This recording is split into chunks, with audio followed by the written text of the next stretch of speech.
اعوذ باللہ السمیع العلیم من الشیطان اللعین الرجیم بسم اللہ الرحمن الرحیم الحمد للہ رب العالمین والصلاة والسلام علی سید الانبیاء والمرسلین سیدنا و نبینا و شفیع المذنبین ابی القاسم محمد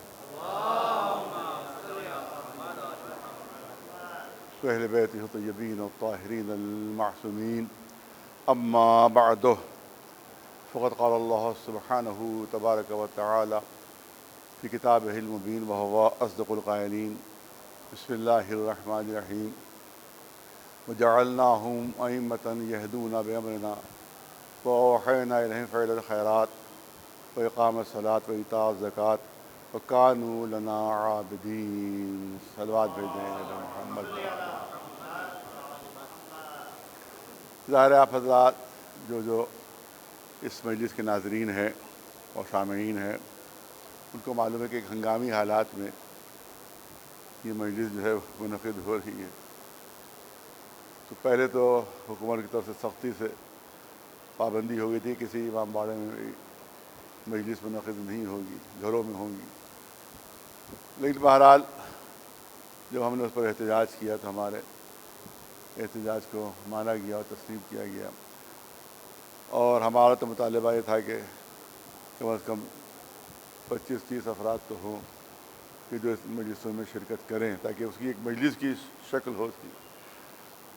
لیکن حکومت نے عذر کیا کہ بھئی اپنے جو اور دوسرے مذاہب ہیں وہاں بھی اگر کوئی پروگرام اگر ہوتا بھی ہے ان کے یہاں تو 5 سے زیادہ کی اجازت نہیں دیتی، یہاں تک کہ نماز کے لیے بھی ان کا 5 کی ہم نے اجازت دی ہے، لہذا ان مجلسوں میں بھی اگر اجازت ہوگی تو 5 سے زیادہ کی نہیں ہوگی۔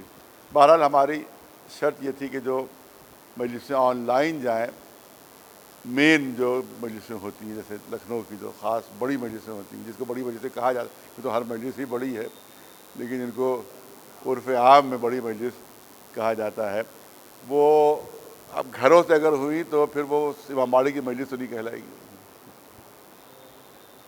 اگر میرے گھر میں اگر وہ مجلس وہاں سے نشر ہو گئی تو یہ تو نہیں کہا جائے کہ امام باڑے غفر آباد کی مجلس ہے۔ جب امام باڑے غفر آباد کی مجلس ہے تو غفر آباد ہی میں منعقد ہونا چاہیے، وہیں سے نشر ہونا چاہیے، وہیں آن لائن جانا چاہیے۔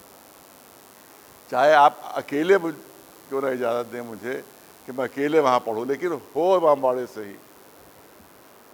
گھر سے مجلسیں جو ہو رہی ہیں وہ الگ چیز ہے، لیکن اگر اس امام باڑے کی مجلس جائے تو امام باڑے سے ہی جائے، چاہے مجھ کو اکیلا کیوں نہ اس میں پڑھنا پڑے۔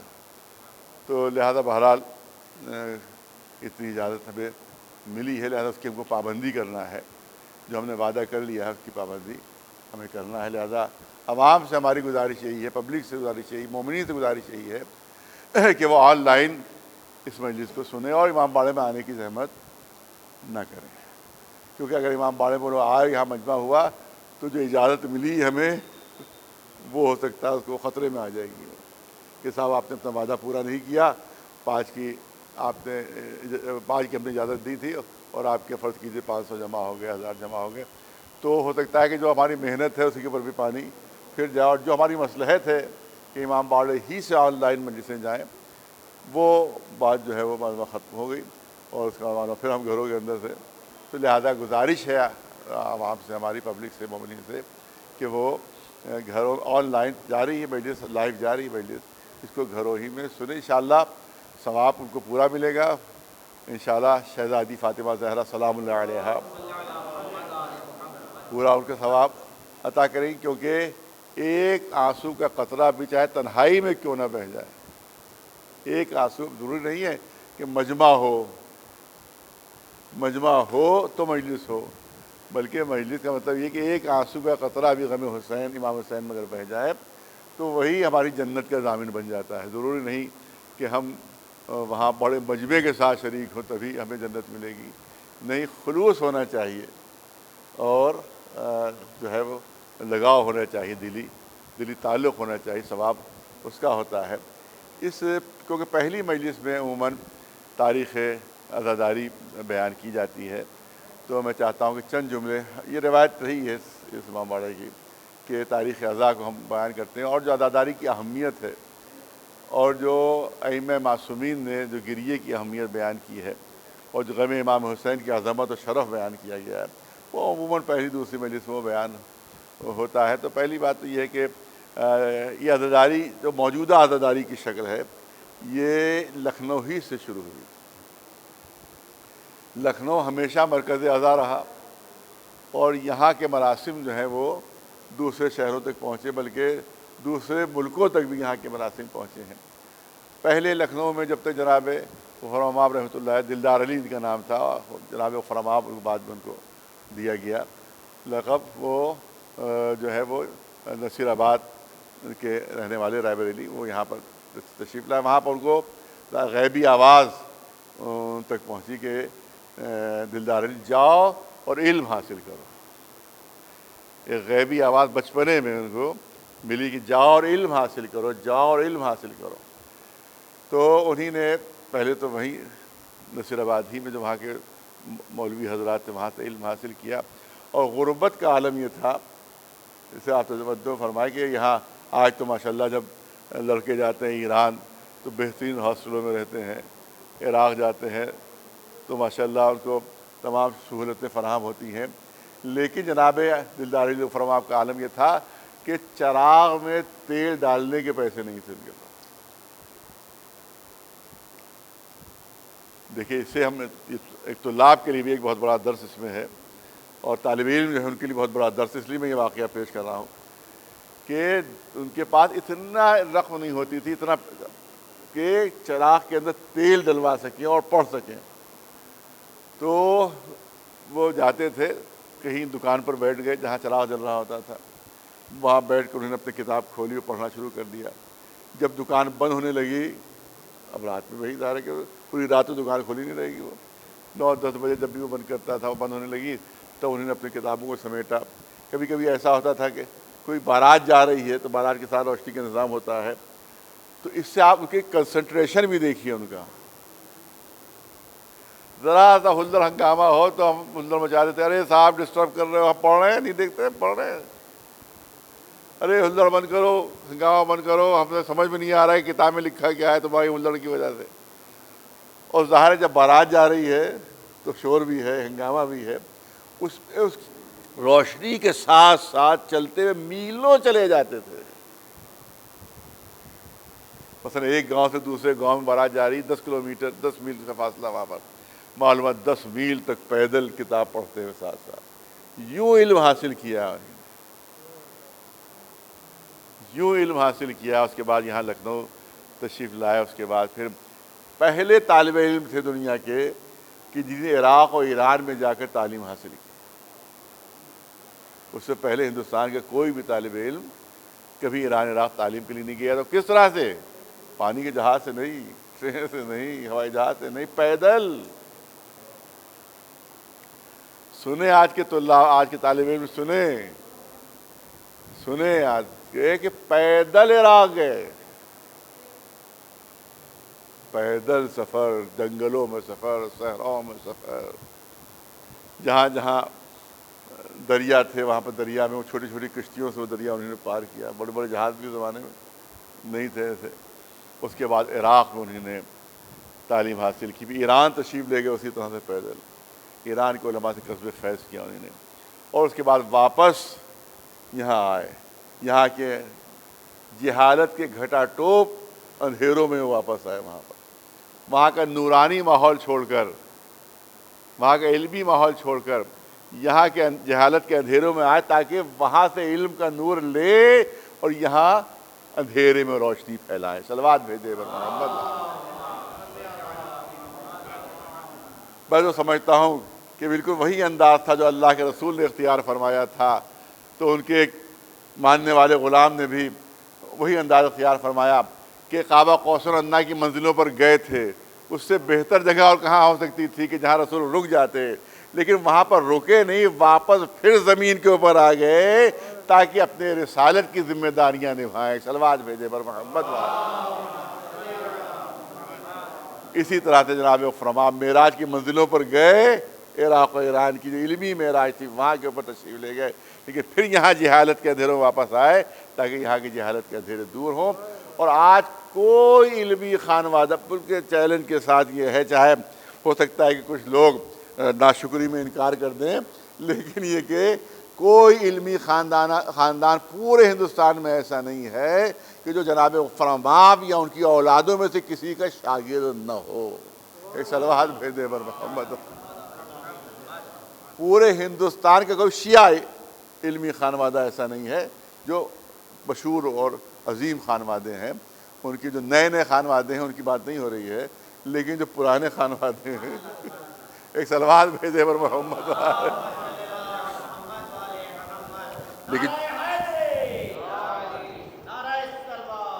لیکن جو پرانے اور قدیم اور علمی خانوادے لفظوں پر غور ہے، فکر رہے کہ جو علمی خانوادے ہیں ان میں سے کوئی خانوادہ ایسا نہیں کہ جس کے سلسلہ شاگردی یا جناب فرماب سے ملے یا ان کے کسی اولاد سے نہ ملے.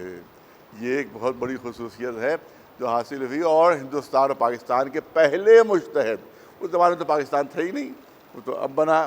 اس زمانے تو سب ایک تھا، اور بھی ملک بھی ایک تھے. برما بھی اس زمانے میں ایک تھا، سری لنکا بھی اسی میں شامل تھا، برما بھی یہی ہندوستان میں شامل تھا. تو یہ ہندوستان جو تھا اس زمانے میں اس سے 3 گنا زیادہ تھا.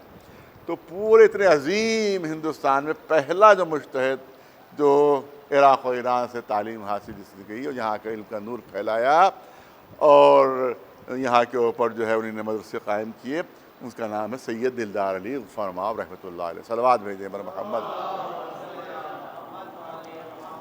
تو علمی خدمتیں. اس کے بعد دوسری جو عظیم خدمت ان کی ہے وہ عزاداری ہے. عظیم خدمت جو پہلے یہاں عزاداری تھی، اہل سنت حضرات عزاداری یہاں مناتے تھے. شیعہ تھے تقیہ میں رہتے تھے، چھپے چھپے رہتے تھے، اپنے ہمت نہیں تھی کہ کوئی اپنے کو شیعہ کہہ سکے. پورے ہندوستان میں کوئی نماز جماعت نہیں تھی شیعوں کی. تاریخ اٹھائیے، میری زبان پر بھروسہ نہ کیجیے، میری بات پر بھروسہ نہیں کیجیے، تاریخ اٹھا لیجیے. پورے ہندوستان میں یہ جمعہ نہیں، دو کہتے جمعہ نہیں، جماعت بھی نہیں ہوتی تھی.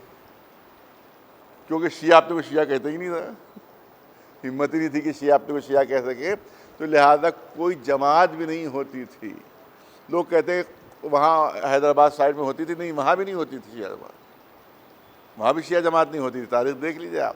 حالانکہ شیعہ حکومت تھی وہاں، مگر پھر بھی وہاں امامت جو کرتے تھے وہ سنی امام کرتا تھا. تو وہاں بھی شیعہ امامت نہیں کرتا تھا، پڑھتے تھے ساتھ میں، لیکن کہ امام جو ہوتا تھا وہ اہل سنت ہوتا تھا. یہ قطب شاہی حکومت میں بھی آپ تاریخ میں دیکھ لیں.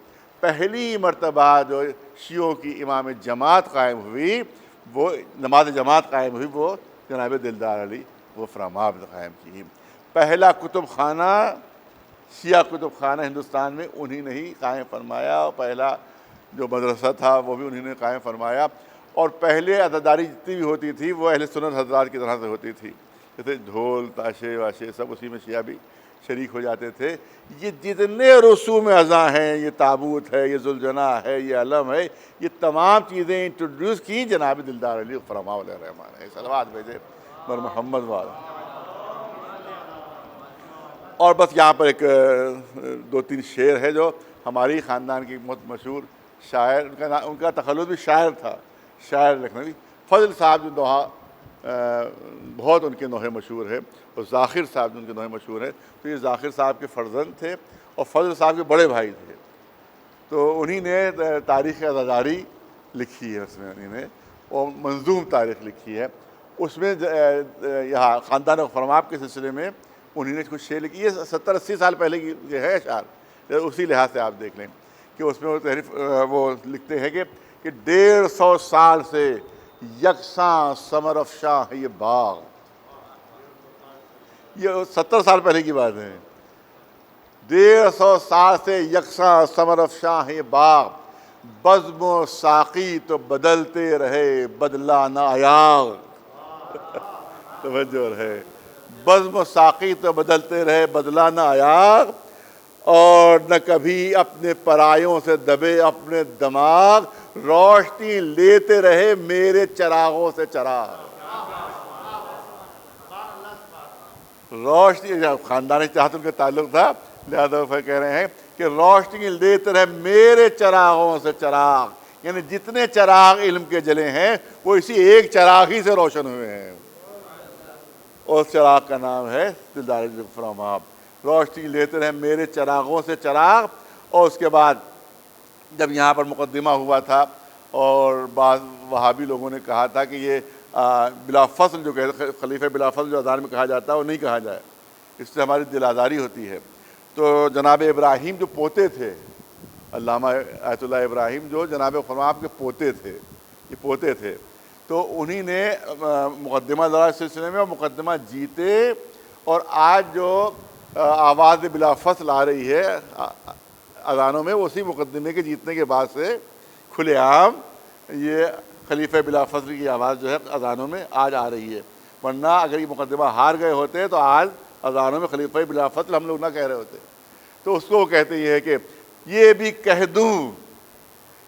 کہہ دوں کہ شرف میرا رہے گا کب تک، یہ بھی کہہ دوں کہ شرف میرا رہے گا کب تک، آئے آواز بلا فصل اذاں میں جب تک۔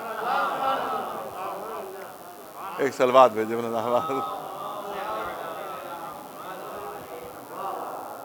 تو یہ جناب فرما علیہ الرحمہ کہ جن کی یہ خدمات اور جن کی اولاد امجاد ان کی سب خدمتیں اور جس کے جو ناقابل فراموش ہیں۔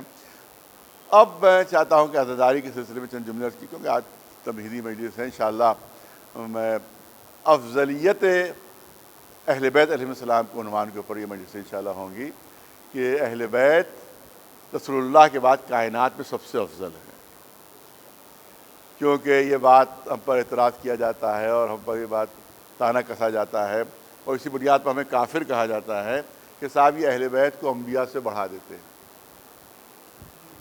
اہل بیت کو انبیاء سے بڑھا دیتے ہیں، لہذا یہ مسلمان نہیں ہے، اسلام سے خارج ہے۔ لہذا ہمیں قرآن مجید کی دلیل بھی پیش کرنا ہے اور احادیث بھی پیش کرنا ہے کہ ہم بڑھا نہیں دیتے ہیں بلکہ وہ بڑھے ہوئے ہیں، ہم ان کو بڑھاوا مانتے ہیں۔ ایک صلوات بھیجے اللہ۔ ہمیں نہ کسی کو بڑھانے کا حق حاصل ہے نہ ہمیں کسی کو گھٹانے کا حق حاصل ہے، ہمیں صرف اتنا حق حاصل ہے کہ جو جیسا ہے اسے ویسا مانیں، جو بڑھا ہوا ہے اسے بڑھا ہوا مانتے ہیں، جو گھٹا ہوا ہے اسے گھٹا ہوا مانتے ہیں۔ ایک صلوات بھیج دے مولانا آواز۔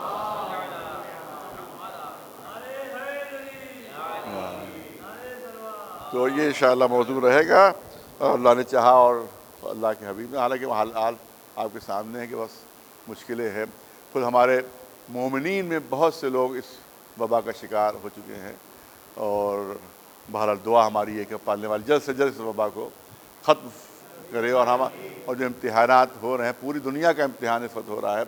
آج دنیا کو جو سپر پاور جن کو اپنی طاقتوں پر ناز تھا، وہ سپر پاور جن کو اپنی قوتوں پر ناز تھا، جو اللہ کو بھولے ہوئے تھے، اس وبا نے انہیں اللہ کو یاد دلا دیا کہ ہے کوئی ایسی طاقت کہ جو تمہارا سر بھی جھکا سکتی ہے، جو تمہیں بھی شکست دے سکتی ہے۔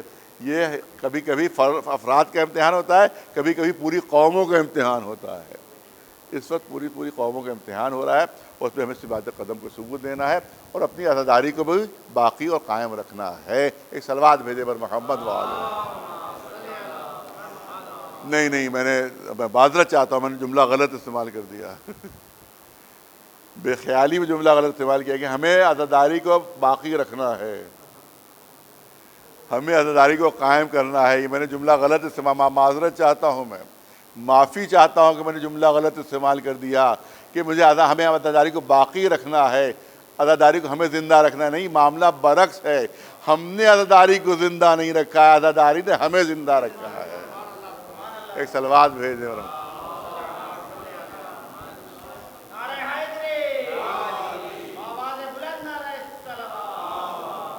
ہم نے عزاداری کو باقی نہیں رکھا ہے، عزاداری نے ہمیں باقی رکھا ہے، اور اس کی دلیلیں بھی سامنے موجود ہیں، آپ دیکھیں 30 برس تک صدام کے دور میں عزاداری ممنوع تھی، عزاداری بند تھی، آنسو بہانا ممنوع تھا 30 برس تک، تو عزاداری گھٹ جانا چاہیے تھی۔ 30 بہت ہوتے ہیں، بچہ جو ہے وہ 30 برس کے سن میں اب بڑھاپے کی منزلوں کی طرف بڑھ جاتا ہے، بہت 30 برس ہوتے ہیں۔ تو 30 برس کے بعد جب صدام منحوس وہاں سے قتل ہوا اور ختم ہوا، تو اب عزاداری گھٹ جانا چاہیے تھی، عزاداری کم ہو جانا چاہیے تھی۔ لیکن آپ دیکھیں کہ کیا ہوا، پہلے سال جو عاشور ہوا تو 60 لاکھ کا مجمع، دوسرا سال جو عاشور ہوا تو 80 لاکھ کا مجمع، پھر جو عاشور ہوا تو 1 کروڑ۔ اب معلومات کوئی گن ہی نہیں پا رہا ہے کتنے کروڑ آ رہے ہیں۔ اس کا مطلب یہ ہے کہ عراقیوں نے عزاداری کو باقی نہیں رکھا، بلکہ عزاداری نے عراقیوں کو باقی رکھا۔ ایک صلوات بھیجے مولانا عباس پر محمد والے۔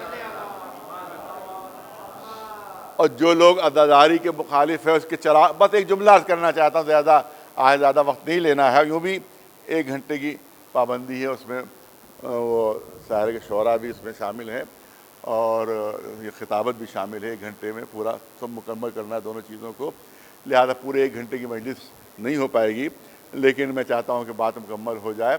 آپ دیکھیں جو عزاداری کے مخالفوں اور اس چراغ کو بجھانا چاہتے کتنی بڑی غلط فہمی میں ہے وہ۔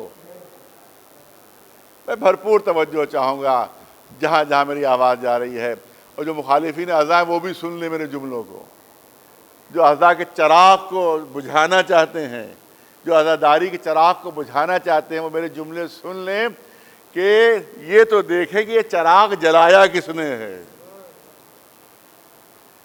یہ عزاداری کے چراغ جلایا کس نے ہے، یہ عزاداری کے چراغ جلایا کس نے ہے۔ بس جلانے والے، چراغ کے جلانے والے اور چراغ کو بجھانے کی کوشش کرنے والوں میں وہی فرق ہے جو خالق اور مخلوق میں فرق ہے۔ ایک صلوات بھیجے ورنہ چراغ کے جلانے والے اور جو چراغ کو بجھانے کی کوشش کر رہے ہیں، ان دونوں میں وہی فرق ہے جو خالق و مخلوق میں فرق ہے۔ عزاداری کا چراغ مخلوق نے نہیں جلایا ہے، خالق نے روشن کیا ہے۔ تم خالق سے مقابلہ کرنا چاہتے ہو، ایک صلوات بھیجے مولانا عباس صبر محمد والے۔ ظاہر ہے کہ جو ہماری روح ہے عزاداری، ہماری جان ہے عزاداری۔ بہت اچھی بات کسی نے کہی تھی کہ جس طرح سے مچھلی بغیر پانی کے زندہ نہیں رہ سکتی، اسی طرح سے شیعہ بغیر عزاداری کے زندہ نہیں رہ سکتے۔ یہ ہماری روح اور جان ہے، لہذا یہ عزاداری جو ہے جس کے لیے رسول اللہ نے ارشاد فرمایا۔ ایک حدیث پیش کر دوں میں، ایک صلوات بھیجے مولانا عباس پر محمد والے۔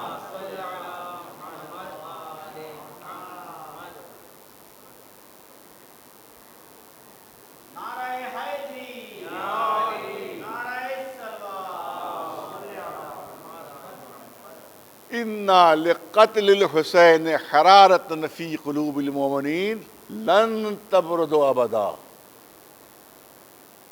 یہ کس کا ارشاد ہے؟ یہ حضور سرور کائنات محمد مصطفیٰ صلی اللہ علیہ وسلم۔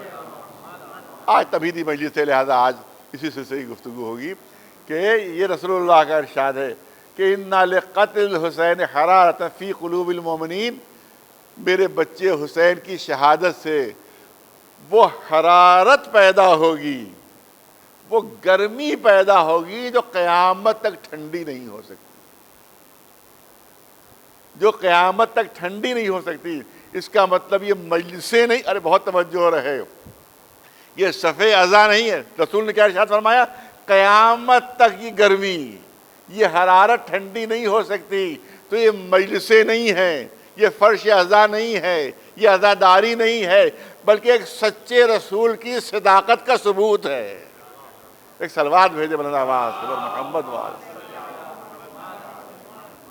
اور لفظ اب یہاں کے اوپر کہا جاتا ہے کہ صاحب یہ غم حسین منانے کا فلسفہ کیا ہے، تو ایک جملے میں پیش کر دینا چاہتا ہوں ان لوگوں کے لیے کہتے ہیں کیوں آنسو بہا رہے ہو، کیوں رو رہے ہو، معاذ اللہ کیوں وقت ضائع کر رہے ہو، ارے کوئی دوسرا کام کرو، تبلیغ کرو، فلسفہ بیان کرو اسلام کا، اور قرآن مجید کی تلاوت کرو۔ یہ سب کیا ذکر حسین ہو رہا ہے، صرف کیا فائدہ ہے؟ یہ غم حسین سے کیا فائدہ ہے؟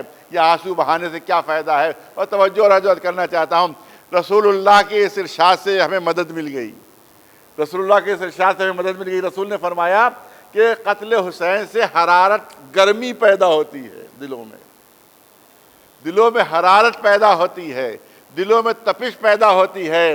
آپ دیکھیں کہ لوہا ہمارے سامنے اگر ہو، ہم اس کو لاکھ ٹھوک کے پیٹیں مگر وہ ٹوٹ تو جائے گا، ٹوٹ کر بکھر تو جائے گا، مگر ہمارے مطلب کی شکل نہیں بن پائے گی. ایک لوہے کا ٹکڑا ہمارے سامنے ہے، ہم نے ہتھوڑی لے کر اس کو پیٹنا شروع کیا، وہ ٹیڑھا ہو جائے گا، ٹوٹ جائے گا، مگر ہم کو جو شکل اس کو دینا چاہتے ہیں وہ شکل اس کو نہیں مل پائے گی. اگر اس کو شکل اپنے مقصد کے مطابق دینا ہے تو اس کو گرم کرنا پڑے گا، اسے حرارت پہنچانا پڑے گی، اسے تپش پہنچانا پڑے گی.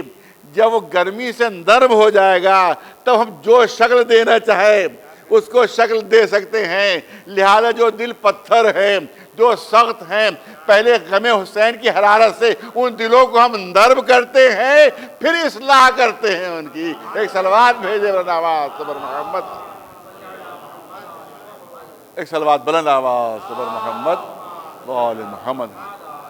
بس ایک حدیث ہمارے 8ویں امام بلکہ 6ٹھے امام امام جعفر صادق علیہ السلام. بہت سی حدیثیں ہیں ہمارے یہاں. کچھ شیعوں میں بھی ایسے وہابی فکر کے پیدا ہو گئے، صاحب جلسہ ہونا چاہیے، سیمینارز ہونا چاہیے، سیمینارز ہونا چاہیے. معلوم بڑے بڑے حال ہیں وہاں سیمینارز ہو رہے ہیں. ارے صاحب مجلسیں کیا سیمینار ہو.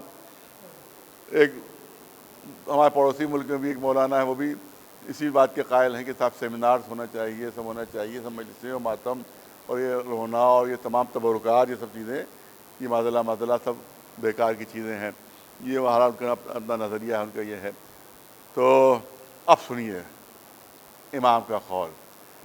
امام نے دیبل خدائی آتے ہیں ان کی، دیبل نے مرثیہ پڑھا. امام چیخیں مار کر رو رہے ہیں، چیخیں مار کر رو رہے ہیں. اس کے بعد امام نے ارشاد فرمایا پردہ ڈالا جائے. پردہ ڈالا گیا، خواتین آئیں بیٹھی کہ اے دیبل دوبارہ یہی مرثیہ پڑھو، یہی مرثیہ دوبارہ پڑھو. دیبل نے پھر دوبارہ وہی مرثیہ پڑھا. خواتین کی چیخوں کی آوازیں بلند ہو گئیں، ان کے گریے کی آوازیں بلند ہو گئیں. اے دیبل خدا تم پر رحمت نازل کرے. اسی طرح سے ہماری نصرت کرتے رہنا، اسی طرح سے ہماری مدد کرتے رہنا. نہیں آپ نے توجہ نہیں فرمائی. کون سی مدد کی دیبل نے؟ تلوار لے کر جنگ کی؟ کہیں پہ جہاد کیا انہیں نے؟ کیا کیا؟ مرثیہ امام حسین سنایا. مرثیہ امام، ذکر امام حسین، ذکر امام حسین. چھٹے امام سند دیتے ہیں. بہت توجہ رہے بچوں جوانوں تک. پہلی مرتبہ شاید میں اس طرح کے جملے پیش کر رہا ہوں کہ امام نے فرمایا کہ اسی دیبل سے جب مرثیہ سنا چکے، جنگ لڑ رہے تھے، کوئی وہ جہاد کر رہے تھے کسی قسم کا کچھ، امام نے ارشاد فرمایا اے دیبل اسی طرح سے ہماری نصرت اور مدد کرتے رہنا. اس کا مطلب یہ ہے یہ مجلسیں، یہ ماتم، یہ عزاداری، یہ ذکر کربلا جو ہے یہ صرف ذکر نہیں ہے بلکہ اہل بیت کی نصرت کا جو ہے سرد ہم حاصل کر رہے ہیں. اور امام ہم کو اپنا ناصر اور مددگار بتا رہے ہیں. ایک صلوات بھیجے بلند آواز. امام کا ارشاد کہ تمہارے آنکھوں سے جو آنسو بہتے ہیں وہ تمہارے گناہوں کا مداوع بن جاتے ہیں. تمہارے گناہ اس سے مٹتے ہیں جو آنسو بہتے ہیں. اور یہ آنسو وہ ہیں جو آپ یاد رکھیں. پہلے معصوم، بات کو مکمل کر رہا ہوں، پہلے معصوم سے لے کر آخری معصوم تک کوئی ایسا نہیں ہے کہ اس نے غم امام حسین منایا نہ ہو. دیکھیے بہت بڑا جملہ ہے. پہلے معصوم سے لے کر پہلا معصوم کون تھا؟ پہلا معصوم کون تھا؟ جناب آدم. پہلے معصوم جناب آدم، و آخری معصوم ہمارے امام زمانہ علیہ السلام. پہلے معصوم سے آخری معصوم تک کوئی معصوم ایسا نہیں ہے کہ جس نے مجلس حسین بپا نہ کی ہو، جس نے غم امام حسین نہ منایا ہو۔ پہلا معصوم جناب آدم، آخری معصوم ہمارا 12واں، وہ بھی غم منا رہے ہیں، وہ بھی صف عزا بچھا رہے ہیں، اور ہمارا آخری معصوم جو ہے وہ بھی صف عزا، اور آخری معصوم سے لے کر آج تک کا ہر مرجع جو نائب امام کہلاتا ہے، جس نے مجلسیں بپا نہ کی ہوں، جس نے ماتم نہ کیا ہو، جس نے گریہ نہ کیا ہو، یہاں تک کہ ان کا آیت اللہ امام خامنئی نے عاشورہ نام کی کوئی کتاب میں ایک دم ذہن سے نام نکل گیا، اس میں آپ نے تحریر فرمایا ہے کہ افضل اعمال ہے گریہ امام حسین، افضل الاعمال گریہ امام حسین، حسین کی مصیبت پر رونا یہ افضل اعمال ہے۔ اور ہم کیا روئیں گے کہ جیسا ہمارا آخری امام رو رہا ہے۔ ہم تو وقتی ادادار ہیں، ہم تو وقتی ادادار ہے، اور ہمارا امام ہمہ وقت ادادار ہے۔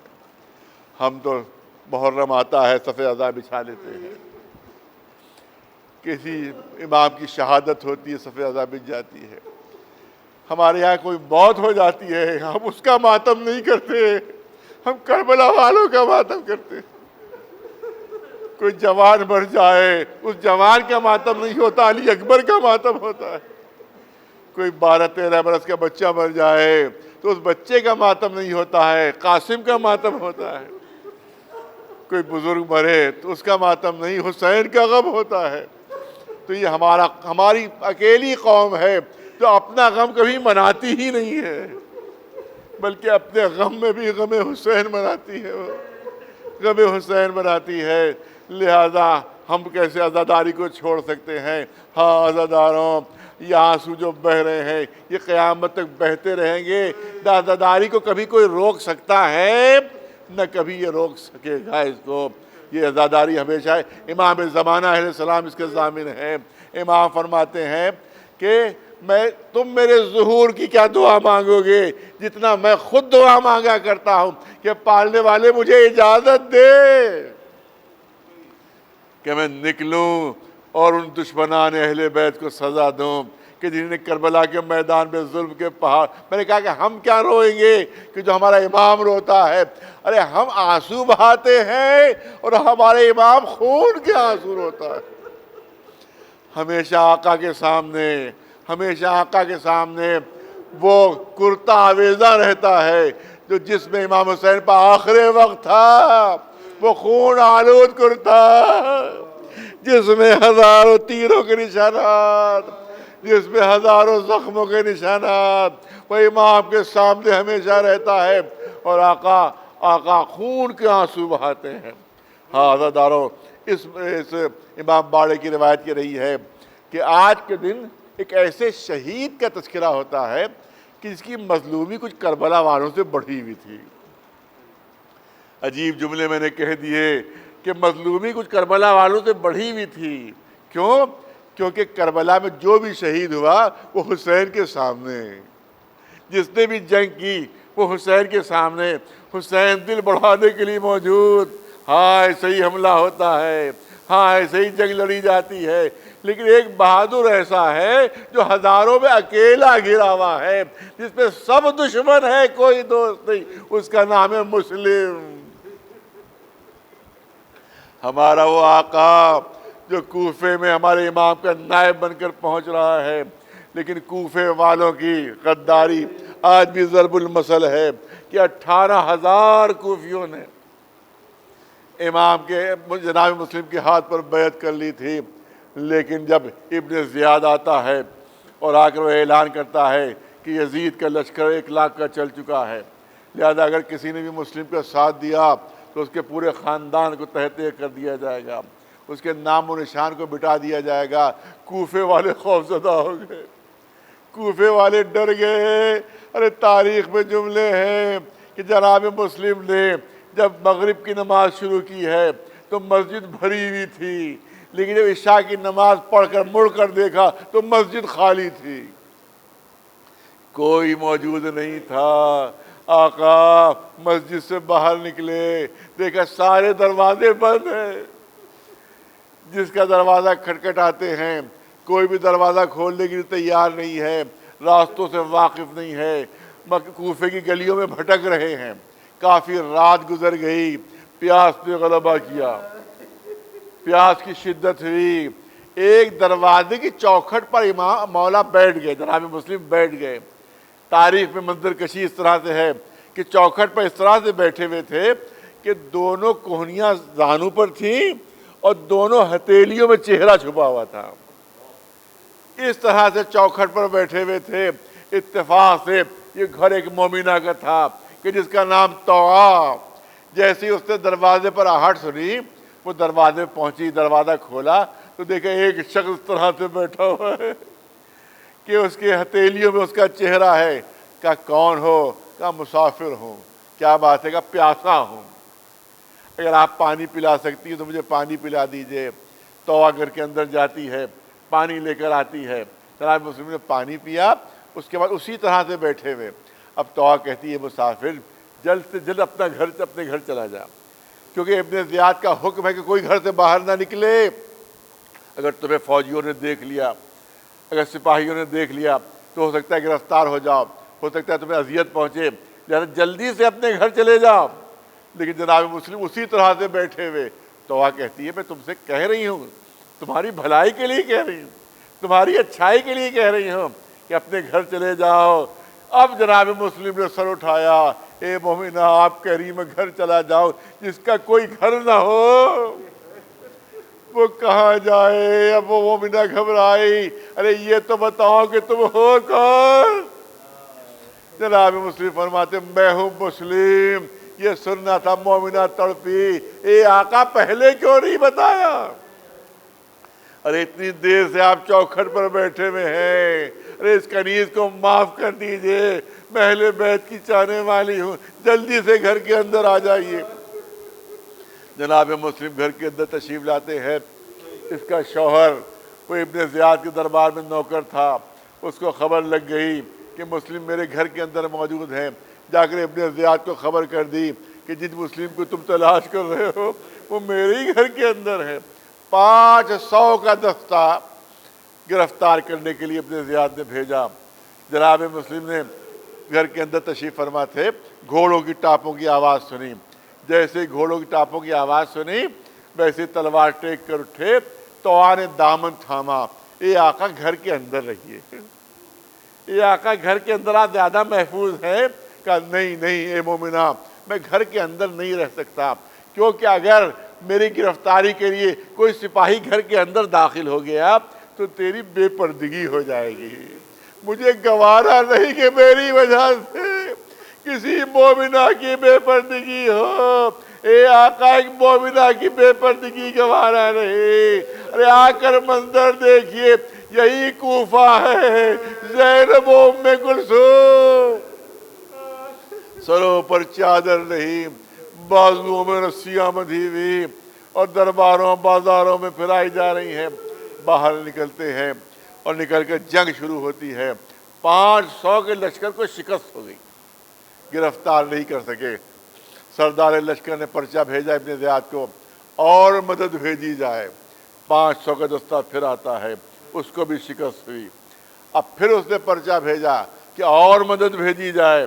ابن زیاد نے کہلوایا ارے ایک کو گرفتار کرنا ہے، ایک کو گرفتار کرنا ہے، 1000 فوجی بھیجے جا چکے ہیں اور تو اور مدد منگوا رہا ہے۔ کہا دیکھ تو یہ تلوار ہے کس کے ہاتھ میں؟ یہ بنی ہاشم کی تلوار ہے، اس کو زیر کرنا آسان نہیں۔ 500 کا دستہ آیا، لیکن آقا جوش شجاعت میں آگے بڑھتے چلے جا رہے۔ میں نے عرض کیا کہ یہ مظلوم وہ ہے کہ جس کی مظلومیت کربلا والوں سے کچھ بڑھی ہوئی ہے۔ اس کے لیے دلیل جو علماء نے لکھی ہے پیش کرنا چاہتا ہوں کہ کربلا کے میدان میں جو بھی میدان جنگ میں گیا اس پر سامنے سے حملہ ہوا، پشت سے حملہ ہوا، پہلوؤں سے حملہ ہوا، چاروں طرف سے گھیر کر حملہ کیا گیا۔ جناب مسلم پر چاروں طرف سے حملے ہو رہے تھے، چاروں طرف سے حملے ہو رہے تھے، مگر ایک سمت میں اضافہ تھا، ایک سمت بڑھی ہوئی تھی، ارے چاروں طرف سے بھی حملے ہو رہے تھے، اور زنان کوفہ چھتوں پر کھڑی ہوئی مسلم پر آگ برسا رہی تھی، مولا پر آگ برسا رہی تھی، مگر مسلم قابو میں نہیں آ رہے ہیں۔ آخر میں سازش کی جاتی ہے، ایک گڑھا کھودا گیا، گڑھے کو خس و خاشاک سے ڈھانپ دیا گیا تاکہ نظر نہ آئے۔ مولا جنگ کرتے ہوئے آگے بڑھتے جا رہے ہیں، گڑھا نظر نہیں آتا ہے، ایک دم سے اس پر پیر پڑا، مسلم اس گہرے گڑھے میں گر گئے، اوپر سے تلواروں سے، نیزوں سے، تیروں سے آقا کے جسم کو چھلنی کر دیا گیا۔ آقا زخمی ہو کر گرفتار ہوئے، دربار ابن زیاد میں آتے ہیں، آپ کا سر جھکا ہوا ہے، سینہ تنا ہوا ہے۔ کہا لوگوں نے، ارے تم نے امیر کو سلام نہیں کیا؟ جناب مسلم نے کہا کون امیر؟ کہ یہ ابن زیاد، کہ یہ امیر ہے میرا امیر حسین ہے۔ کہا اے مسلم تم قتل ہو جاؤ گے، تمہیں قتل کر دیا جائے گا۔ کہا نہیں، میں قتل ہونے پر تیار ہوں۔ روایت کہتی ہے جناب مسلم نے کہا مجھے کچھ تھوڑا سا پانی پلا دو، تھوڑا سا پانی پلا دو۔ پہلے تو آواز آتی نہیں مسلم تمہیں پانی نہیں ملے گا، تم پیاسے مارے جاؤ گے، تم کو پیاسا مار دیا جائے گا۔ لیکن ایک شخص کو رحم آ جاتا ہے، اس نے اپنے غلام سے کہا جاؤ اور مسلم کو پانی پلا دو۔ اس نے ایک جام آب لیا، جناب مسلم کے پاس پہنچا، لیجئے پانی پی لیجئے۔ جناب مسلم نے جیسے ہی پانی پینا چاہا، روایت کہتی ہے سر سے خون کی دھاریں بہ رہی تھی، سر سے خون کی دھاریں بہ رہی تھیں، وہ خون اس پانی میں شامل ہو گیا، لہذا وہ پانی پھینک دیا۔ اس غلام نے دوبارہ پانی بھر کر دیا، اور روایت کہتی جیسے ہی پانی پینا چاہا، دانت زخمی تھے، دندان مبارک زخمی تھے، جیسے ہی پانی پینا چاہا وہ دندان مبارک اس پانی میں گر گئے۔ اس کو پھینکا، بے ساختہ زبان پر آیا انا للہ و انا الیہ راجعون، شاید میری قسمت میں پانی پینا نہیں ہے۔ اب یہاں پر والد مرحوم کے جملے میں یہاں پر نقل کیا کرتا ہوں، وہ فرمایا کرتے تھے مسلم اللہ کا شکر ادا کرو کہ تم کو پانی نہ ملا، تم پیاسے قتل ہو گئے۔ اگر تم نے پانی پی لیا ہوتا تو شاید سکینہ میدان حشر میں تمہارا دامن تھام لیتی۔ اے چچا آپ کو آخری وقت پانی مل گیا، مگر میرا بابا حسین آخری وقت تک پانی مانگتا رہا، مگر میرے بابا کو پانی نہیں ملا، اور میرا ننھا سا بھیا علی اصغر، ارے پانی کے بجائے 3 بھار کے تیر کا نشانہ۔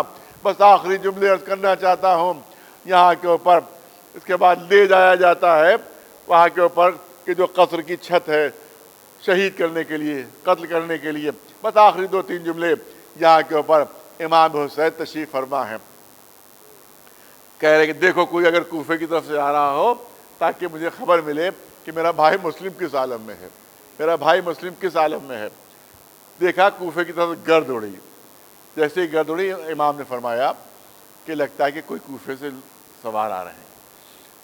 2 سوار نمودار ہوئے، امام نے فرمایا ان کو ہمارے پاس لے آؤ۔ وہ دونوں سوار امام کی خدمت میں آتے ہیں۔ امام نے پوچھا کہ کہاں سے آ رہے ہیں؟ کہا کوفے سے آ رہے ہیں۔ کہا کچھ میرے بھائی مسلم کی خبر ہے؟ کہا مولا خبر تو ہے، مگر ذرا اکیلے میں چل گیا، اکیلے میں چل کر میں بتاتا ہوں کہ وہاں کیا حالات ہیں۔ کہا نہیں جو بتانا یہی سب کے سامنے بتاؤ۔ اس نے کہا بس اتنا سن لیجئے کہ جب ہم کوفے سے چلے ہیں تو مسلم کی لاش کے گلے میں رسی بندھی ہوئی، اور کوفے کی گلیوں میں وہ لاش کھینچی جا رہی تھی۔ یہ سننا تھا۔ آقا سر جھکائے ہوئے خیمے کے اندر داخل ہوتے ہیں، جناب زینب سے فرماتے ہیں مسلم کی بیٹی رقیہ کہاں ہے؟ رقیہ لائی جاتی ہے۔ پہلی مرتبہ امام حسین نے سکینہ کو اپنی گود سے اتارا، رقیہ کو اپنی گود میں لے لیا۔ اس کے بعد فرماتے ہیں کہ میری بہن زینب راستے میں میں نے گوشوارے خریدے تھے، وہ گوشوارے کہاں ہیں؟ وہ گوشوارے لائے گئے، بچی گود میں بیٹھی ہوئی، حسین کی گود میں بیٹھی ہوئی۔ آقا نے گوشوارے لیے، اپنے ہاتھوں سے بچی کے کانوں میں گوشوارے پہنائے، سر پر ہاتھ پھیرنا شروع کیا۔ یہاں پر والد مرحوم فرماتے تھے کہ خانوادہ رسالت کی پلی ہوئی بچی اب جب امام حسین کے یہ انداز دیکھا، ارے گھبرا کر گوشت سے اتری، کہا چچا یہ بتائیے میرے بابا کی تو خیر ہے؟ امام نے فرمایا اے رقیہ تم یہ سوال کیوں کر رہی ہو؟ کہا اے چچا یہ رویہ جو آپ اختیار کر رہے ہیں آپ تو یتیموں سے اختیار کرتے ہیں، میرے بابا کی تو خیر ہے۔ کہا تمہارے بابا کوفے میں شہید ہو چکے ہیں۔ یہاں پر وہ فرماتے تھے کہ اے آقا رقیہ سے بہتر انداز اختیار کیجئے، مگر ذرا سکینہ کو سامنے سے ہٹا دیجئے۔ جب یہ بچی دیکھے گی کہ یتیموں سے اتنا اچھا سلوک ہوتا ہے، لیکن جب یہ کانوں میں آواز سنے گی اللہ قتل الحسین میں کربلا، تو تماچے مارے جا رہے ہیں، اس کے تازیانے لگائے جا رہے ہیں، بندے اس طرح سے کھینچے جاتے ہیں کہ کان کی لبیں